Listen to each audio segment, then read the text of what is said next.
Alright, we got another episode of The Ultimate Fighter 8. This is episode 7. Let's get into this. Starting off, we have Mir drills Junie after his win. He's pretty critical of him, his showboating and the way he gassed. Junie says he could have used the money. He could have. But all in all, being tied up makes Mir happy. So, everything's good. At least they won. Bottom of the line. Krzysztof injures his thumb in practice. Team Nogueira trains playfully. Really cute little montage there of them grappling in a group grapple and running, while some guys were running backwards and some other guys were running forward, getting the same speed down going both ways while they're all on the chorus line. So, it's crazy stuff there.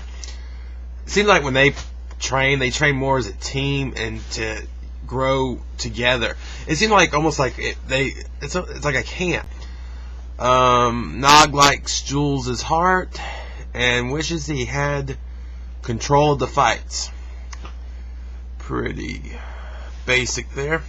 Mir has his guys working with conditioning, the same conditioning coach of Vanderlei Silva. And they wear snorkels to cut down on the oxygen they can intake, so they could, when they actually have full oxygen in a normal fight, they'll just have that much more explosiveness to everything they do. It's a neat technique. And also he put them in ice baths afterwards to just help restore everything after the workouts, which apparently works. It's old school, but it works.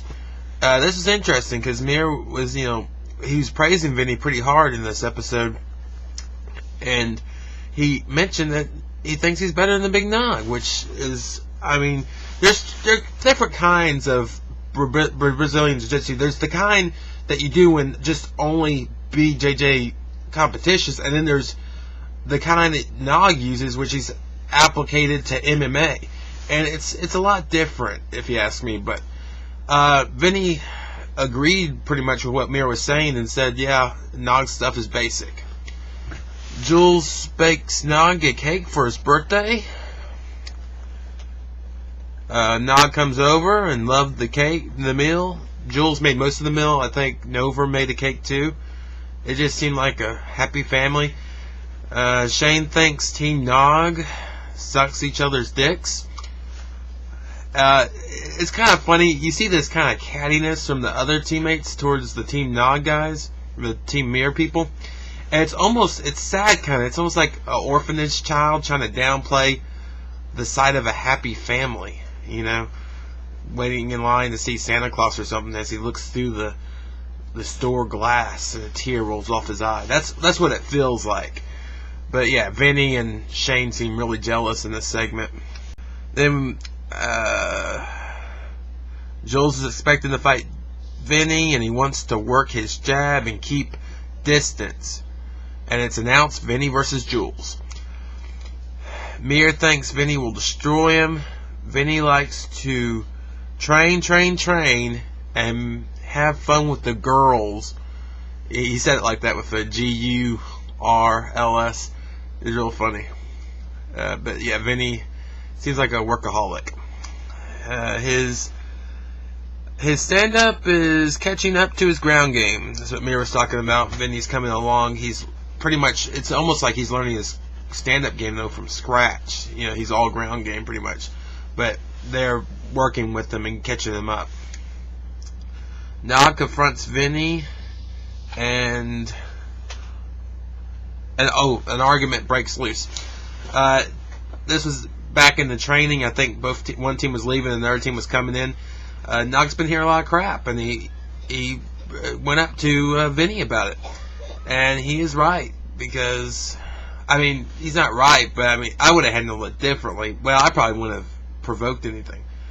But that's how Nog is, and he goes up to Vinnie, and Vinnie pretty much calls all Nog's students, his team, fags. And it doesn't end well. It's all in Portuguese, and it's all hot, it's all boiled and running over. It's just all really tense. It's hard to follow too, but for me as a recapper. It seems like Nogueira is going to hold a grudge about it, though. So that's sad.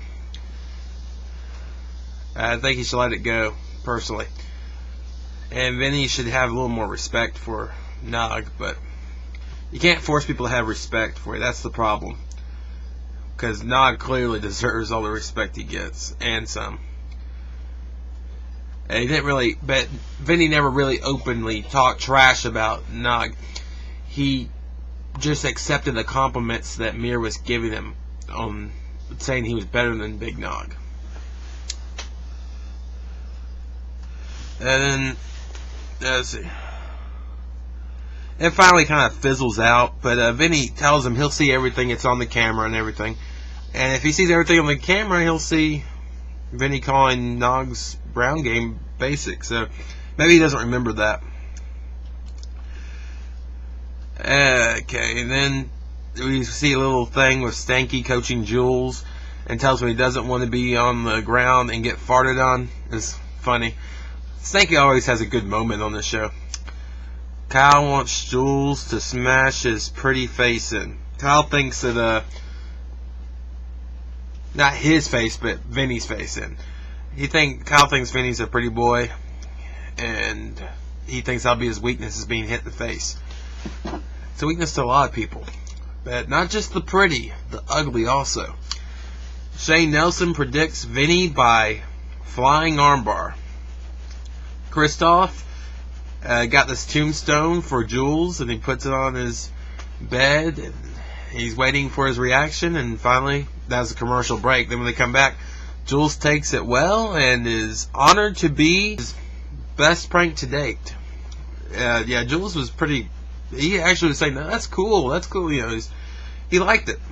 So, and really, I mean, it's so creative, it's not really, you're not touching, at least Krzysztof, it's a move up from not touching the guy's underwear. He's not bothering people's stuff. He brought in, you know, foreign objects and formed a tombstone, had a tombstone made, and made it look like his grave, you know, a grave. Okay, good. You didn't touch the guy's underwear, you didn't mess with his stuff. That's a better prank. Let's see. Jules likes his underdog role. Vinny thinks that Jules' only way to win is to KO him. Vinny had a nightmare that Jules subbed him. And this is in front of Mir in their locker room. And Mir looks flabbergasted. And he says he'll leave the show if that happens. Which is pretty funny. And here we go, the fight. Vin versus Jules. Really slow fight to start, but off the bat, Vinny controls the stand-up early on, which is really surprising. Working his kicks very well. He had very nice, solid kicks, and he was landing them at will. Jules looked scared. I put this here, and it's true. He just looked scared to engage or do anything. He had this wide-eyed look on him, like he's seen a ghost. I guess it was his own death coming. I just seemed weird that he was losing the striking to Vinny. Guy who's learning the striking while he's in the house, pretty much. They get up against the cage, and Vinny gets a flying guard on Jules. Kind of rides him down and gets mount from that. Goes for the go-go plata. That isn't working out too well, so goes for the armbar and gets the tap very fast. Good, decent win. He is slick on the ground. I don't think he's better than Big Nog, but he is slick on the ground, and he got that armbar. You don't see people pulling guard, in the air like that too. Of course, he was against the cage, that helped, but it was still pretty cool to watch, real smooth. And that's that for this episode. Jules seemed kind of content with, at least he lost in the octagon, on the UFC, he was saying, instead of, in some crappy show, some crappy fight card in some bar. And Vinny was saying, yeah, I know this wasn't one of their best guys, and he's going to be ready for the next fighter. And then they show the teaser, and food is pranked with and stolen. Dun dun dun. Then they show, looks like Junie's getting into the spotlight again. After this episode had very little Junie at all. it seems like he's going to be telling secrets of the Team Mirrors fight camp to the other one, since the lightweights are fighting next. He's telling their game plans or whatever, and I don't know who they're going to pick to fight, but he's either betraying Dave Kaplan or George Roop, and I have no idea. But just from personality standpoint, Junie seems like a very emotional fighter, right?